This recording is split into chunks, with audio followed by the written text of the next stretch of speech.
Welcome everyone to the May meeting of Mecklenburg Audubon. I'm Steve Coggin, I'm the president. And tonight we have Strummer Edwards who's going to tell us about bird banding in Peru. But before that, we have some business to transact. The nominating committee has put forth a slate of board members that need to be voted on tonight. And the slate of board members is Angel Harris, Jennifer Daggy, Sharon DiRienzo, Melissa Mantooth, and Betty Thomas. So that's the slate. Any nominations from the floor? How many openings do you have? We have 5 openings. And you have how many contestants? 5. Yeah.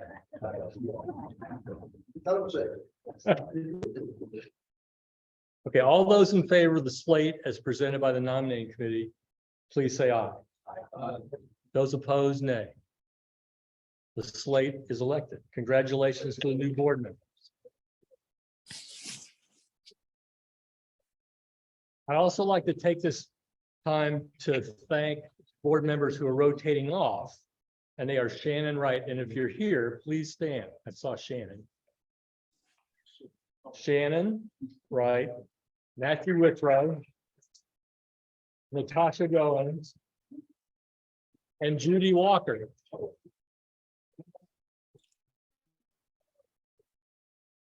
Thanks you all. We have a lot of bird walks coming in, and we don't have a slide saying what they are. Richard, would you please give an entire summary of the bird walk schedule? You're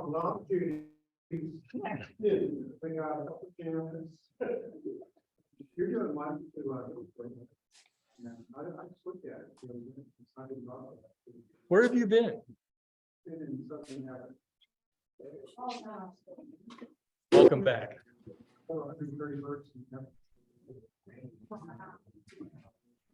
To our attendees who are online, there may be some delays tonight. We have a different wireless server, and it doesn't seem to be as fast as the other one. So please hang in there with us, because you may experience not quite the service you're accustomed to.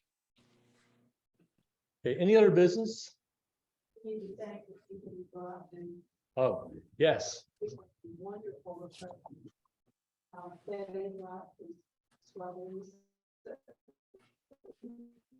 Where's the Lynn refreshments? Angels, Cummins, got some cookies. Anyway, thank you so much.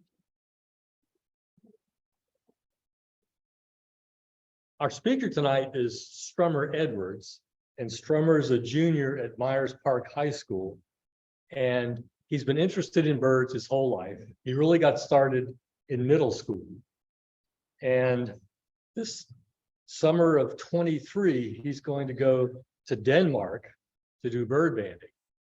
And last summer, he was in Peru bird banding, and that's what he's going to tell us about tonight. Strummer.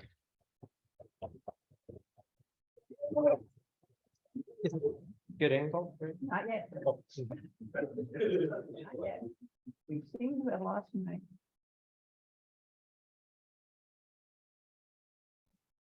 You could just come off the board or something. Yeah. The brain is not here.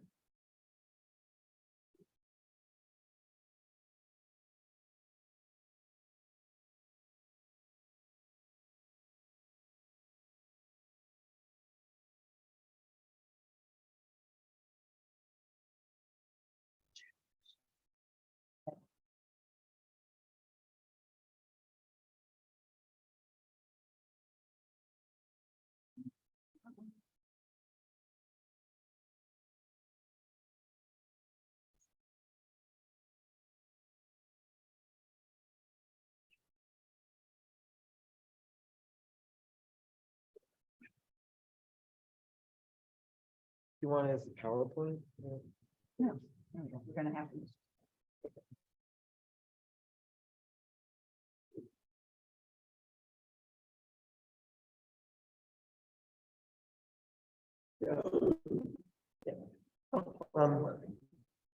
Good. Yeah. My name is Strummer Edwards. Past month A little closer, because you're not talking very well. oh, sorry. Got problem. This good? Yeah. Okay, my name is Strummer Edwards. This past summer, I spent a month learning to band birds in Peru. We're in Peru. We were in the southeasternmost corner. We were in Madre de Dios. It's a pretty large state, and it's really got a lot of really diverse habitat. Most of it's Amazonia, but there are sections of the Andes in it. Where we were well into the Amazon. We were in the Tambopata section of the state, and it's named after the river that goes through. We were right off it. And the habitat there, it's largely floodplain. Where we were, it was floodplain, but you get a lot of diversity within there. So even though both sides of the river were technically floodplain, we were also on terra firma. So we on certain sides of the river, we got completely different sets of birds. Right there, like all of this habitat, it would get an insane diversity, but we get completely different species. And it was really incredible that wherever we were, like you could walk for 10 minutes and you would get 5 new birds that you would not be able to get in another section of the forest. Where we were based, it was a former agricultural clearing. It was really productive. It was really interesting because in these areas, a lot of the species that you would find in these clearings are actually adapted to tree fall gaps. So naturally in the forest, when larger trees will fall, they can create this specific type of habitat where it's this clearing. And there are certain species like black-fronted nunbirds that have adapted to that, and they're basically only found there. And when people cleared the forests, you actually had them expand and move into those areas. So it's really great birding a lot of times. So where we were by the river, and it was really low when we were there because it was the austral winter. So it was the dry season. And that meant that there was a lot of bank to walk along, and there was a lot of bank for birds to be found on. In these areas, you would also get a lot of mixed species flocks. And unlike in the actual forest, where it could be really difficult to see them, they were usually super exposed. So it was actually quite easy to identify them. Birding around camp, these are just a few of the most common birds we find. In the top left corner, that's a silver-beaked tanager. But we also got other tanagers like green and gold tanagers, turquoise tanagers. The most common bird we probably had was undulated tinamou, which is in the bottom left corner. They were basically always around camp. No matter the time of day, there would usually be one singing. And they had this really kind of beautiful, mournful 3-part song that didn't matter if you were waking up at 4 in the morning or if you were like getting back from a herp walk at 10, they would still be singing that right in the middle of the clearings.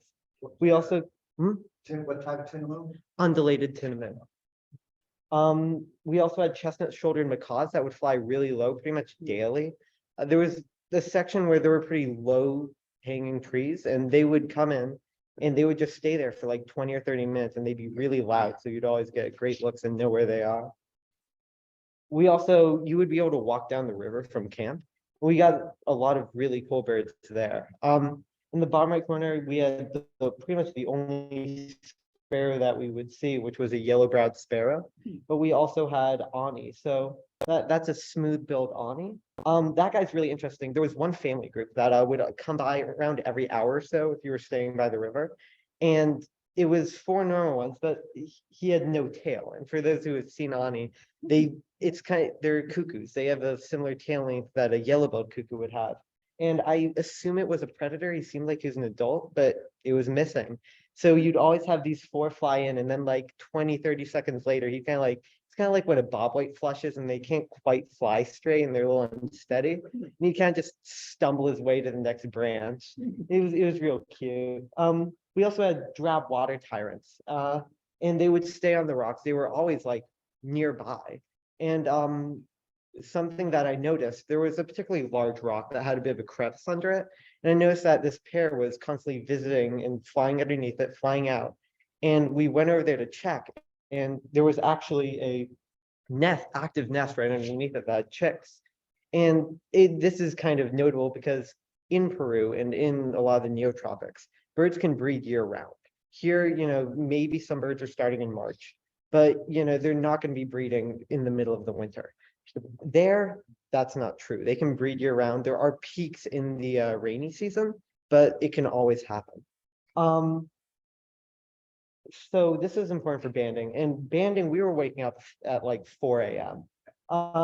In the middle of the coordinator, probably around right after we'd be waking up, he would just kind of crash on the couch for a while. We'd have a quick breakfast, and for the first 2 weeks, we had to wake up so early because we were crossing the river to go banding on the other side.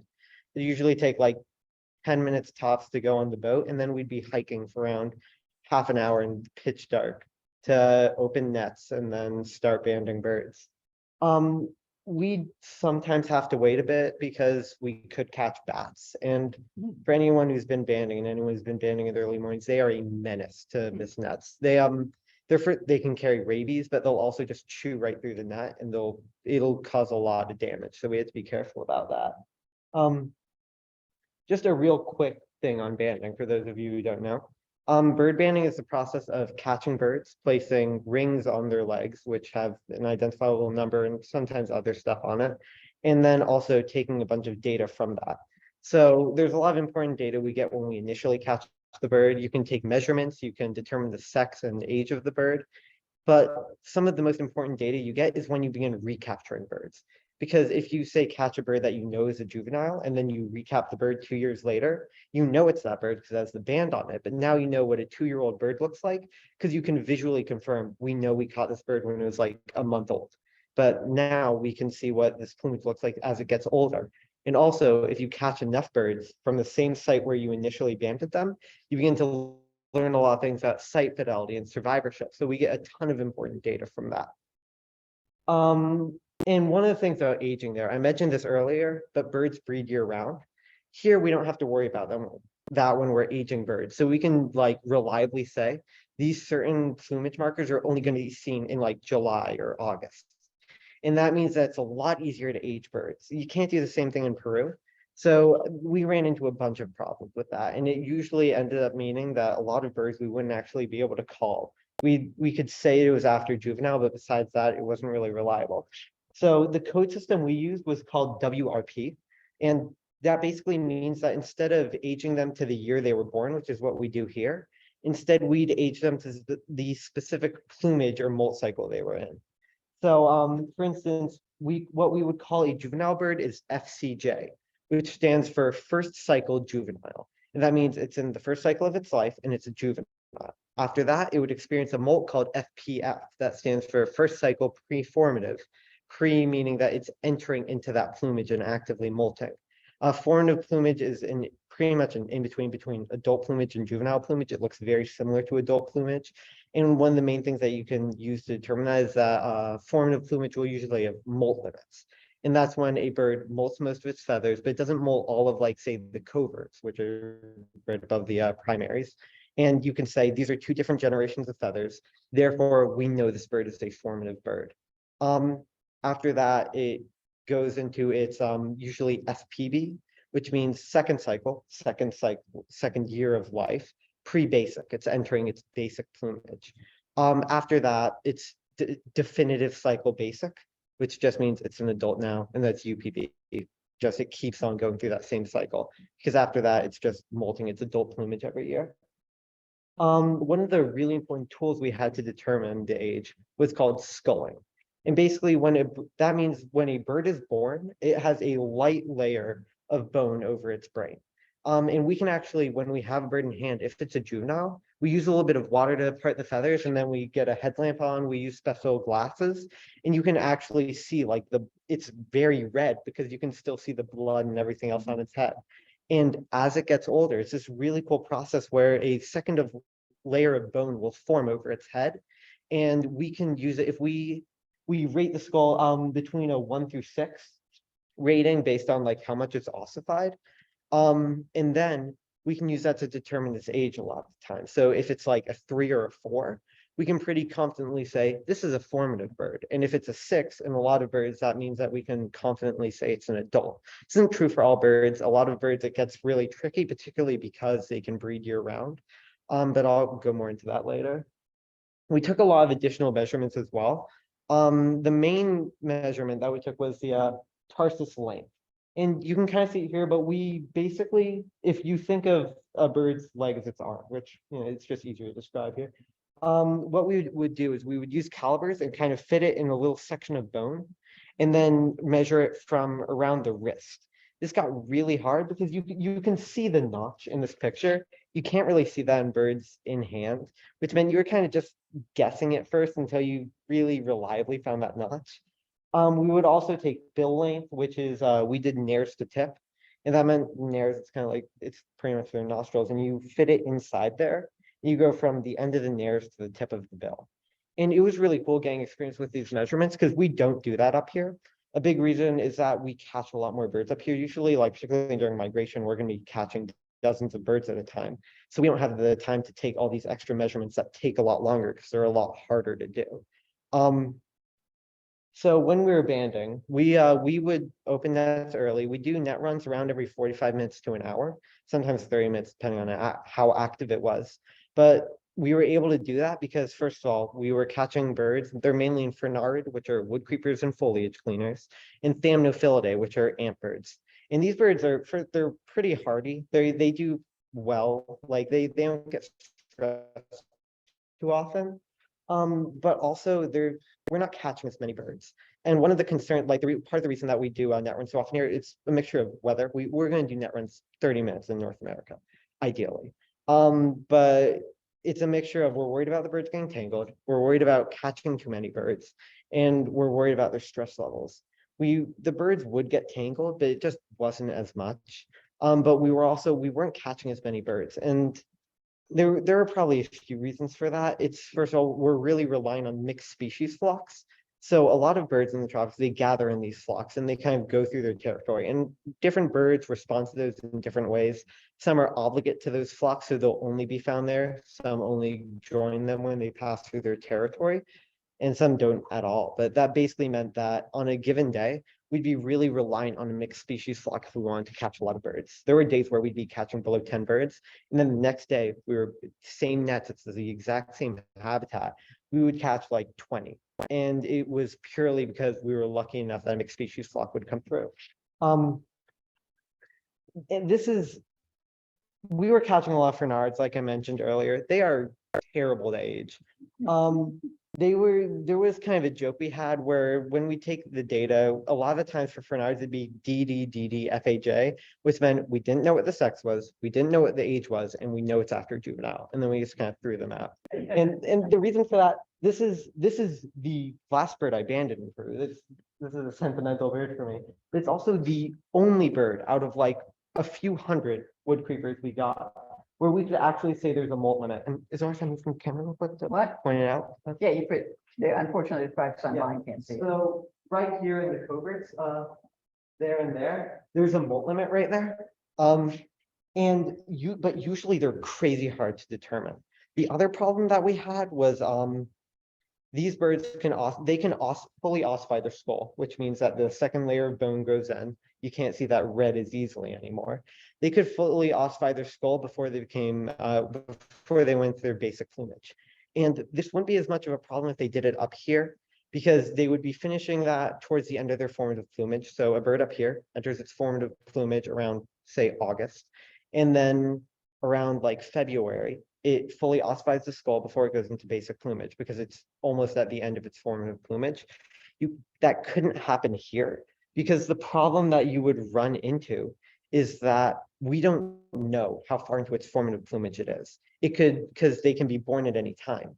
So a bird in month 9 of its life or the 9th month of its life, we would know that up here. We would know that like past January, if we're assuming they breed early, you can't necessarily call that. The problem is that's always true there. And that meant that a lot of the time we weren't able to confidently say the age.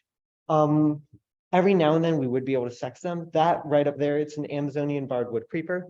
And it doesn't really show it because the coordinator has massive hands, but that is a very big bird. It is like notably huge. And that specific one had an egg in the oviduct. So obviously we were able to determine that it was female, but a lot of times we weren't able to call that. That wedge-billed wood creeper was also one of the few birds we were able to age, but that was just because it was probably like a few weeks old. It was molting in all of its feathers. So when we started processing it, just clean one for the skull, no ossification had begun, and everything was molting. It was actually like really striking. So where we were banding the first 2 weeks, it was Varzea floodplain. And there were a few important things about this habitat. First of all, we had a lot more guadua bamboo stands, they're incredible. It's this really thick bamboo. And one thing about I love the specialties there. My favorite birds are found in guadua, but it's terrible to work in. For those of us who've been banding up here, like blackberry bushes are known for being yeah, Judy knows the pain of it. You'll get these little twigs and they'll tangle up and you have to spend like 10 minutes getting each one out. Same true for guadua, particularly if you had like any amount of wind, you'd walk over to the net lane and it would the bottom layer would be covered in these like spiny little twigs. The other thing, it's like dangerous to cut.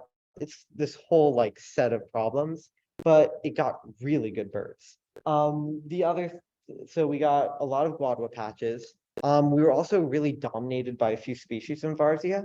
So, okay. So in the bottom left, that's a plain-throated antwren. That was probably one of our most common captures.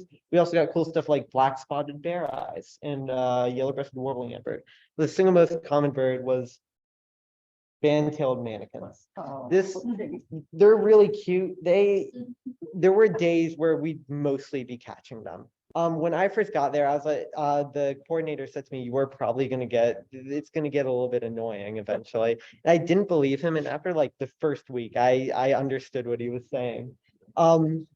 It was really weird. We saw them outside of catching them twice, but they were probably like around 50% of the catchers that we would get there.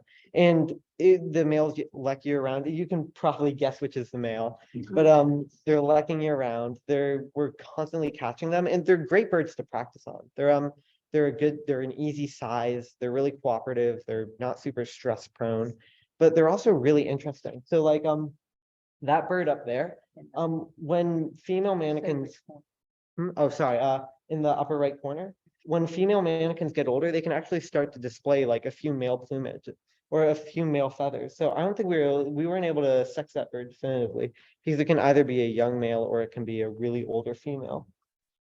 The average lane, like I said, it was really variable how many birds we'd get. We were moving net lanes every 3 to 4 days, just because it wasn't the setup of like a station up here. We were walking through the trails and we'd have 4 groups of 3 nets pretty much.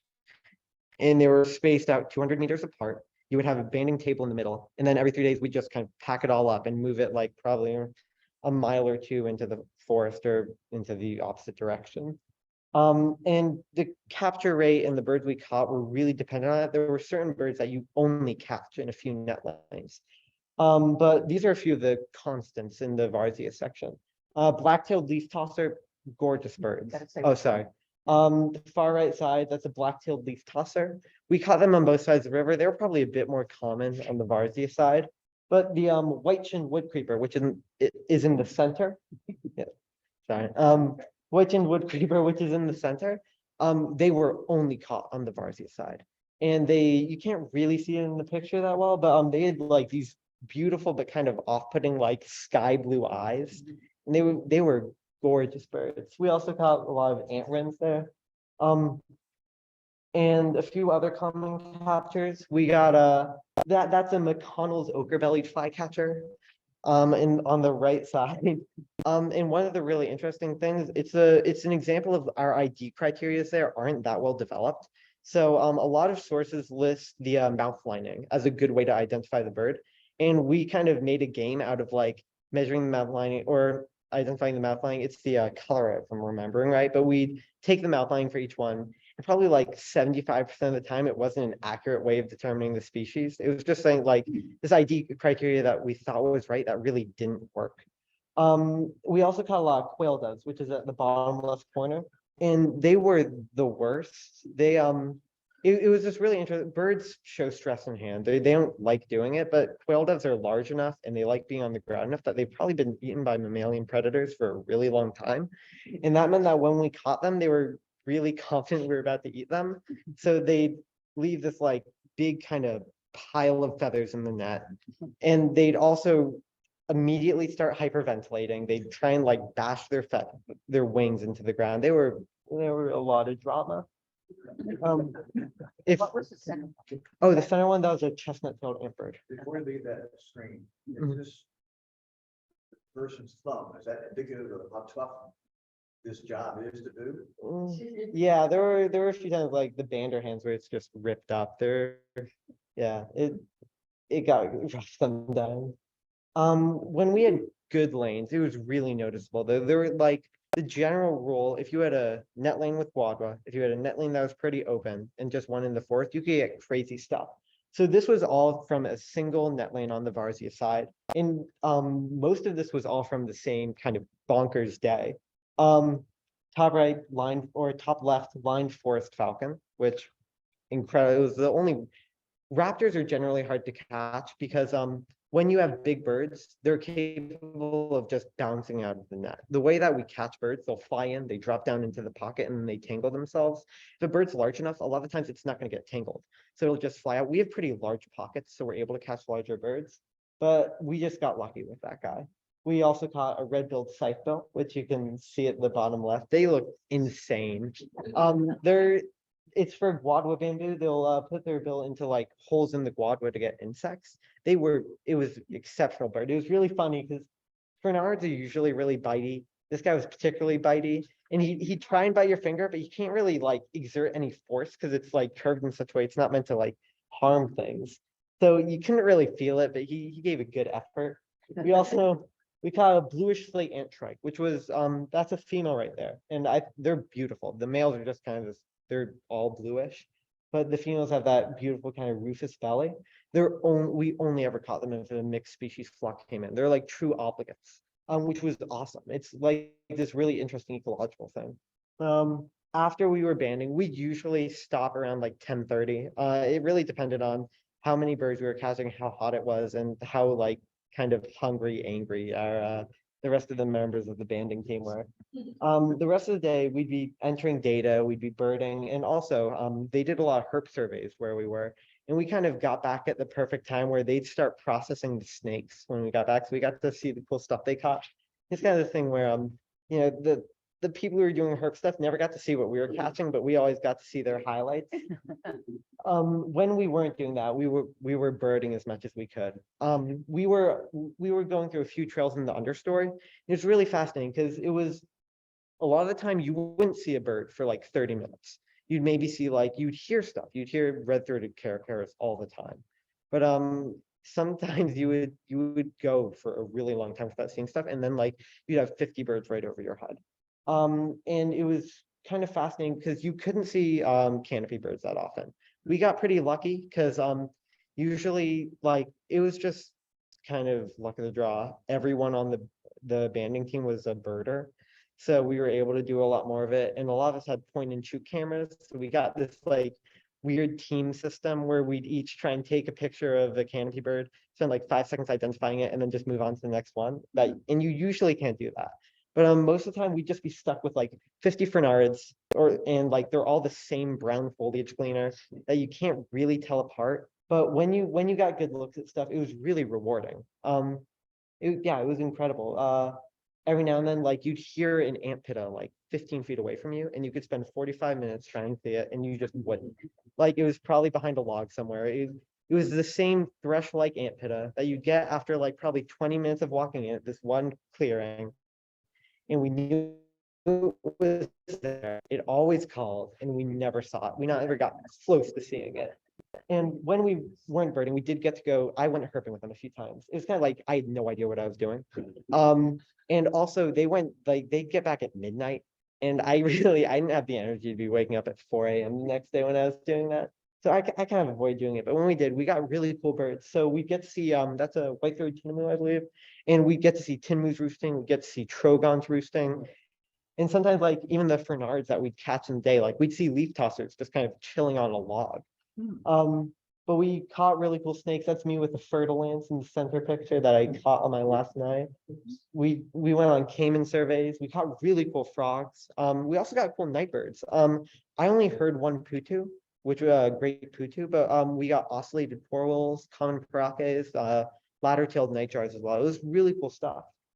Probably the highlight of banding was whenever we would go from one side of the river to the other, we'd spend a few days banding around camp. And the habitat there is really unique. It's cleared, it's a former agricultural area. So and it was really cool because we actually got to have a dedicated banding table, or like a good banding table. What we had like this broken down, really small, like white plastic table that we'd been using for years. We had to move it every few days, so it couldn't be that heavy. And it was actively falling apart. We also didn't have enough chairs, so everyone, someone would have to sit on the Coleman jug all the time. It wasn't the most luxurious setup. So when we actually had access to chairs and water, it was really fun. But one of our net lanes was through there. It was through a clearing that you go into the forest, and then a trip one through some unique kind of medicinal plant habitat. And we got crazy birds. The thing that really dominated those days were hummingbirds. We caught, I think, 15 on our first day. Just hummingbirds alone, and caught 6 or 7 different species. And a lot of stations, particularly up here, because we are only catching ruby-throated hummingbirds, we used to release them on the spot. We didn't have the equipment to ban them, but we could process them. So that meant we were taking wing data, we were taking we did check for brood patch cloacal protuberance. We didn't skull them, but we would use to age them. You can use the striations on a hummingbird's bill, which are little marks, and depending on how far into the bill they are, you can determine their age a lot of the time. And these were just a few of the species we caught. Far left was a pale-tailed barbthroat. In the center, that was a white-necked Jacobin, which were gorgeous. I got my first one when I was just walking through the forest, and they kind of when they fan out their tail and it's pure white, it's incredible. We also caught a lot of hermits, which are over there. We caught 4 or 5 species. They weigh almost nothing. One of the really cool things, we usually will put pretty much, it's like a pill box, the small cylinders, and you'll put the bird in head first. You'll kind of hover over it, you weigh it, take it out, usually release it after that. But what we did for hummingbirds, you could just put them on their back, and they wouldn't be able to move their wings, and they wouldn't be able to take off. So they kind of just stare at you belly up. It was the cutest thing. The other crazy stuff we caught really great flycatchers. There was a ton of great diversity, but specifically great kiskadee, which I'm sure a lot of y'all are familiar with. But that was actually our first of a Tyranid type flycatcher. So kiskadees, boat-billed flycatchers, kingbirds. That was the first time we caught anything like that. And it was insane. Right there, he's not showing his crest, but for those of us who've seen it, it goes all the way up. It's exceptional. We also caught a lot of really interesting, not necessarily as flashy birds, but that was on the far left, that's an olivaceous flatbill. And that was actually our second record of catching one at Secret Forest, which is the name of the site. And the interesting thing, the first time it was a year before, and we caught 3 birds in the time that we were banding there. So we're pretty confident there was breeding going on there, which was really cool to see. We also got olive striped flycatcher, was just listed as a rarity in the area. It was historically, they've caught crazy birds there. They besides that, we also caught a bunch of really unique stuff. In the center, that's a cacique. And that guy really bloodying Bander's hands. He was violent because, once again, it doesn't look that big in his hands because they're giant, but that thing was huge. And really loud too. We also caught some really cool stuff that chivi vireo, which is in the center. That was the only vireo we caught while I was there. It was one of 2 species we saw, and it looks kind of superficially similar to a red-eyed vireo, which was kind of you got a little nostalgia when you're holding one. We caught a pair of barred antshrike, which are gorgeous. They're also, bottom left corner, we got a pair of barred antshrike, and it's really cool because antshrike are incredibly sexually dimorphic. These guys antshrike have this really cool thing where they have really sharp beaks. So whenever they bite you, they always draw a bit of blood. And one of my friends, when he was handling the male, actually, he kind of bit his nose, and he had this little scar on the center of his nose for the rest of the time I was there. We caught nunbirds, and that silver-beaked tanager we caught, which was its center left. It was really interesting because at first it's got it looks like it's displaying a lot of characteristics that's of a young bird, but when its skull was fully ossified, it was I don't think the wing plumage was adult, But then it started giving like begging calls. It was just like this wacky bird that was really hard to place. So kind of this cool thing. These the red-crowned ant tanager, which is on the left, that's a member of Cardinalidae. And then the black-billed thrush, which is on the right, is a member of Turdidae. And we have a lot of cardinals. Cardinalidae, that's scarlet tanager, summer tanager, and northern cardinal here. And then Turdidae, Eastern bluebird, American robin, all that other stuff. It's kind of cool. There was hardly any overlap. During the winter, we catch a lot of Swainson's thrushes there. We catch a lot of yellow-green vireos. I think they've caught a few Eastern kingbird, but they're pretty common there. But besides that, there wasn't really any overlap. Like, we never were catching anything that we'd catch here. And it was kind of cool seeing these birds that were at least like superficially similar. And this red-crowned ant tanager was also really interesting because like usually when we associate like a young bird, like a young male, it's going to show a lot of plumage characteristics that are like you'd assume are similar to a female. This bird we caught, it was showing this like weird mixture of male and female plumage. And we kind of assumed that like, oh, it's just a young male who is molting out of the female plumage. And then we look at its tail, and half of it's missing, and it's actively growing in a female tail. And we just don't know what to say about this bird anymore because it's probably intersex. It doesn't really make sense because like you're not going to have a female bird molting out of male plumage. It's going to be the opposite way. And it's like this really cool thing where it's like we don't really know why. It doesn't like it's just a bird being weird. The black-billed thrushes were really cool. Like it was just kind of this cool thing of like this feels like a bird that I get at home. So after we abandoned in camp, we got to really go into the terra firma. And it's a lot more hilly. It's got like a very different vibe than the other side of the river. And the interesting thing, it's still technically floodplain, but it doesn't flood that often. And the forest composition is similar enough that you get all the terra firma specialists. And interesting to kind of note, the forest was very well preserved. It's got like the habitat's really good, but it's actually not primary forest. It's been logged before. And this had a lot of implications for the birds we were catching. So basically the logging there, in Madre de Dios, a lot of the logging isn't necessarily just clear cutting like you see in Brazil.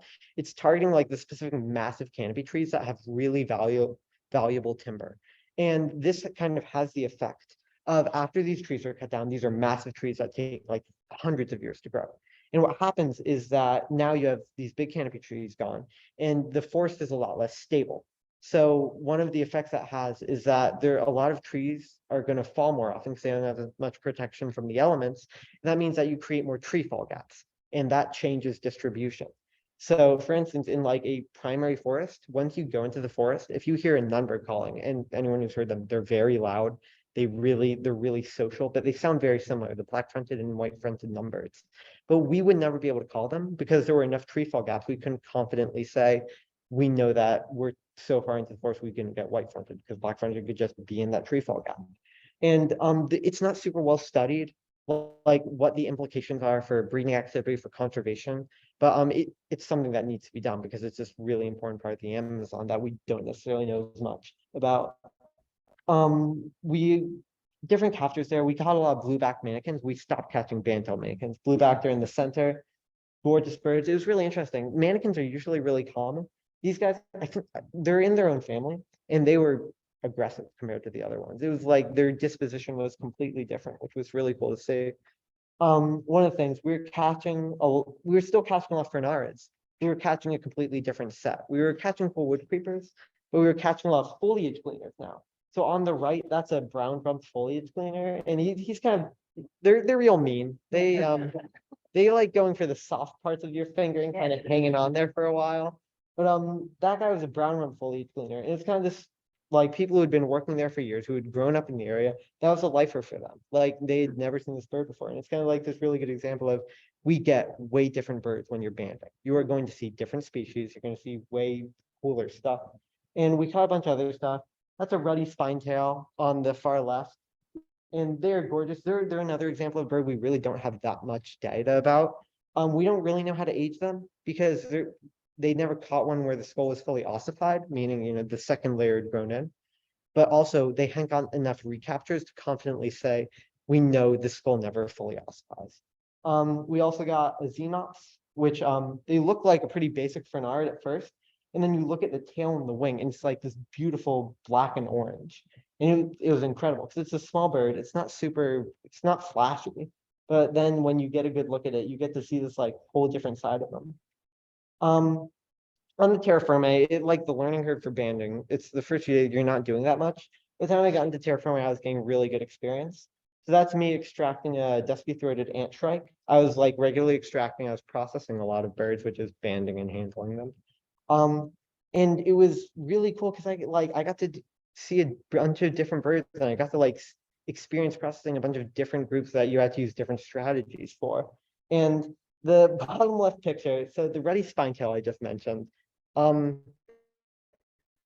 this was my last day of banding, and I had finished doing a white-throated antbird, they're beautiful birds, but they're known for being really good at escaping. They'll kind of stop moving, and then they'll suddenly burst free if they get any sense that you've loosened your grip. And I finished doing it, it went fine. And he was like, do you want to get the spine tail? But be careful. I trust you because you just finished this white-throated antbird without any problems, but be careful because we really need this data because we don't know how to age them.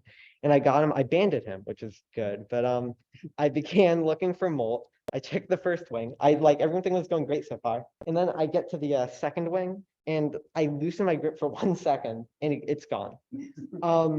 And it was this moment where like, it's just a few minutes after you said, be really careful with this one. And one of the members of the band was kind enough to capture the aftermath of that, which was Tola laughing at me and me kind of mortified because I lost my opportunity. It would have been really cool to see the data from that. But whereas I learned a lot from there. I mean, I'm still very much in training because banding takes years to learn how to do, but I've gotten a lot more comfortable. And one of the things, like, I can start banding birds now. We really never took any days off for birding. We were banding every day. But if the weather was bad and we weren't able to move nets the day before, or if we had a birthday, which was really the best excuse we could have, we would get to hike an hour up to Lake Venado. And it was owned by a lodge nearby that like we were on good terms with. And it was crazy because we got this whole new set of habitat. We got to hike through, we hiked through our banding lanes, but we would get to go through a large agricultural field. And every time we went through, we got like 10 or 15 lifers. And then when we'd reach the lake, we'd get insane stuff. So in the bottom right, a lot of you, we got Watson, which were incredible. We had to go to this little lake on the side, and it was wild muscovy duck, sunbittern, Watson, and nothing else. And it was like this incredible little patch of habitat. But on the actual lake itself, it was beautiful. You had like a few palm stands and then a marsh in the back. And probably like the highlight of all of it was I was with my friend, and there was this little like rickety canoe you could use to go through the lake. There wasn't a like paddle with it. You didn't really want to risk anything in it. But we decided to force our way through the marshy area and kind of like beach ourselves in the middle of it. And ideally just stand there and hope to get a sungreed. Because he hadn't seen one. They're really hard to get, and they're very skulky. You're not going to see one any other way. So we kind of beached us up there, and we were standing there in this marsh covered in bugs for like 30 minutes, just completely silent. And we got it. And it was like this incredible moment. He just like peeks out for a second, and it was all worth it. And then we spent like 30 minutes trying to get out, but we were still kind of riding on that high for the rest of the day. We also we got blue-gray tanager, and that's in the bottom left. And one of the really cool things, I got to spend a day birding in Lima before I got there, and there are two subspecies. There's well, I think there are a few others, but the two that I saw, there's the white-winged group, and then there's a much more overall like dull blue-gray tanager group. And in Lima, they're all escaped cage birds, but you can find both subspecies, and I found both subspecies when I was there for that day. And then I got to see it in its like wild range when we were in the Amazon. It was really awesome. We got tiger heron, which is you're not going to get a good look at them usually. It's kind of like American bittern, when they're out of their right habitat, and they'll kind of just pretend they're still in the reeds. But it was incredible. And going back, like kind of the takeaway from the trip is that I got to come back and I got to start banding birds immediately at local stations, which usually takes forever. And like this month, I got a position banding birds in Denmark, and I wouldn't have gotten that if I wasn't able to have this opportunity to band birds. And that was incredible. Yeah.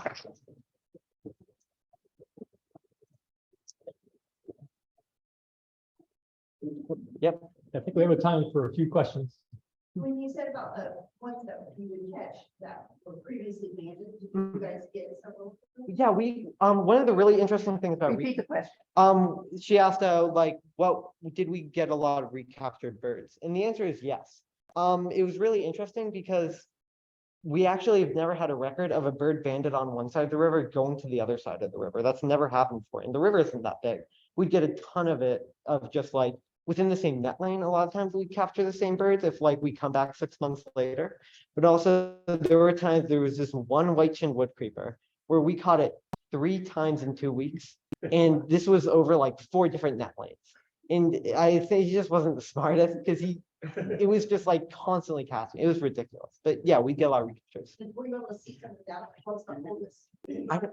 Off the top of my head, I'm not sure. Repeat the question. She asked what was the oldest bird, and I'm not sure. I know there are a few that like get up there, but off the top of my head, I don't know. Yeah, any from prior years.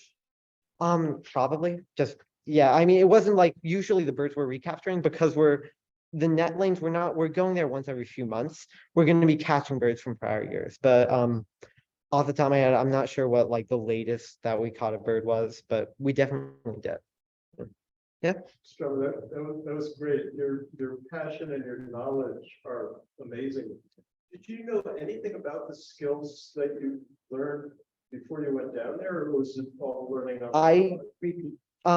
He asked like, what did I specifically about banding, right? Did you have basic knowledge Yeah. before you went there, or did you learn everything on the fly? So I was lucky enough, I got to spend a weekend at like a local banding station right before I went. And that was really just observing the process and seeing how they did things. So I had like a base of knowledge going there. But besides that, I studied up, like I learned the molt strategies. I like made sure that I wasn't going in blind, but the like physical technical skills that I didn't have before going here. That's true. Yeah, thank you. Anything else, sir? Which bird was the worst biter? Oh, yeah, we're gonna work through this because they were really- Repeat the question. which bird was the worst biter? Actually, mott-motts. Say it. Which bird was the worst biter? Mott-motts are probably the answer. They're gorgeous. They're huge. They have these beautiful tail streamers. That bill's serrated, and I don't think people realize that until you have them in hand, and you really realize it when you have them in hand, because like they have these like deep red eyes that just like stare into your soul, and they start chowing down on your hand. Yeah, no. Mama. Yeah. Yeah. Anything else? Great. Thank you. I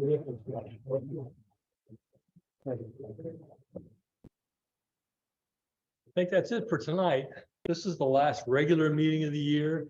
But we have one more thing to do. On June 1st, we're going to have a covered dish picnic. It'll be at the park that's adjacent to this building. I think you turn into the road that's down this way just a little bit Like the light. and drive back to a shelter at the back. And that's where we'll be. We usually try to do it 0 waste. Zero waste, please. Zero waste. Bring your own utensils, plates, cups. All that. We'll obviously have some patient for that.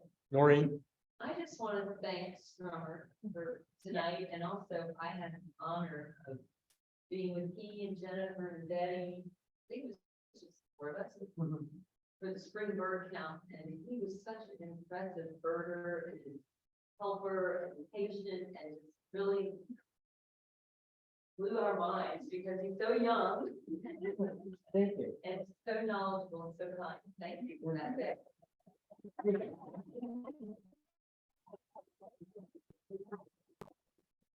well, I think we're done.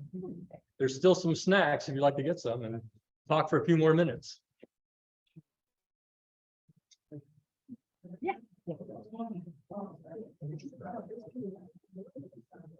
Dave, do we need to pick up chairs? Oh, and if you have not signed in with the town, please do that.